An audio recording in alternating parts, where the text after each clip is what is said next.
नमस्कार, मी शिल्पा. न्यूज मराठी 24/7 मध्ये आपल्या सर्वांचं स्वागत. पंतप्रधान नरेंद्र मोदी यांच्या संविधानाचा सन्मान केला असून काँग्रेसने संविधानाचा अपमान केल्याची टीका आमदार प्रवीण दरेकर यांनी केली. सोलापूर जिल्ह्यातील कुंभारी येथे एसटीच्या लालपरी बसला लागली भीषण आग.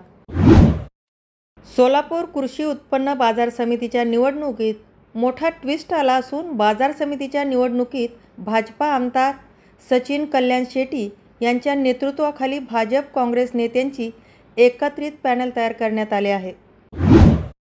डॉक्टर बाबासाहेबांच्या संविधानात जातीयवादाला थारा नव्हता आणि आता जातीयवाद निर्माण केला जात असल्याचं वक्तव्य खासदार वर्षा गायकवाड यांनी केले. भारतरत्न डॉक्टर बाबासाहेब आंबेडकर यांच्या जयंतीनिमित्त चैत्यभूमी दादर येथे त्यांच्या स्मृतींना खासदार वर्षाताई गायकवाड, आमदार ज्योती गायकवाड यांनी अभिवादन केले. बीड प्रकरणातील निलंबित पोलीस अधिकारी रणजित कासले यांचा गंभीर आरोप. वाल्मिक कराड यांचा एन्काउंटर करण्याची मला ऑफर होती. नाशिक येथे डॉक्टर बाबासाहेब आंबेडकर यांच्या जयंतीचा मोठा उत्साह दिसून आला.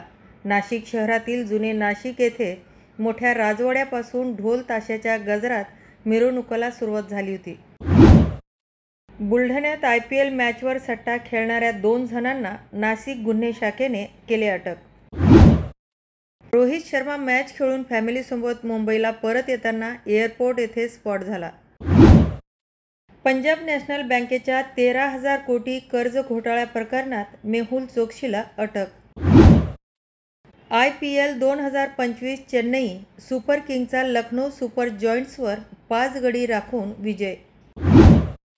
उत्तर भारतीय विकास सेनेचे अध्यक्ष सुनील शुक्ला यांनी मनसेचे चिन्ह रद्द करण्याबाबतचे पत्र निवडणूक आयोगाला लिहिले. छत्रपती संभाजीनगरचे आमदार प्रदीप जैस्वाल यांनी आंबेडकर जयंतीच्या मिरवणुकीत एका गाण्यावर केला भन्नाट डान्स. सध्या IPLचा बुखार सर्वत्र दिसून येत असून सट्टा बाजार जोरात असल्याचं बोलले जात आहे. बुलढाणा येथे सट्टा खेळला जात असल्याची बातमी गुन्हे शाखेला मिळाली असून IPL मॅचवर सट्टा लावणाऱ्या 2 जणांना अटक करण्यात आली. सलमान खानला मिळालेल्या धमकीवर करुणा मुंढे यांनी दिली प्रतिक्रिया. कोल्हापूर जिल्ह्यातील पन्हाळा येथे गुढीपाडव्यानंतर सुरू झालेल्या यात्रेत बेकायदेशीर डॉल्बी लावून अश्लील नृत्य केल्याप्रकरणी 29 जणांवर गुन्हे दाखल. मंत्री चंद्रकांत पाटील अमित शहा आणि पंतप्रधान नरेंद्र मोदी यांच्यावर टीका करतील असं वाटत नाही. हे उद्धव बाळासाहेब ठाकरे गटाने रंगवलेले नाट्य आहे असं वक्तव्य खासदार म्हस्के यांनी केले. बीडपेक्षा सिंधुदुर्ग जिल्ह्यामध्ये दहशतीची मोठी परिस्थिती निर्माण झाली असून कायदा सुव्यवस्थेचा पूर्णपणे बोजवारा उडालेला आहे असा आरोप शिवसेना ठाकरे गटाचे माजी आमदार वैभव नाईक यांनी केला आहे. बुलढाणा जिल्ह्यातील खामगाव तालुक्यातील नांदुरा रोडवर आरमारी येथे ट्रक आणि बसचा भीषण अपघात झाला असून 20 जण जखमी तर 4 जण गंभीर जखमी झाल्याची घटना घडली आहे.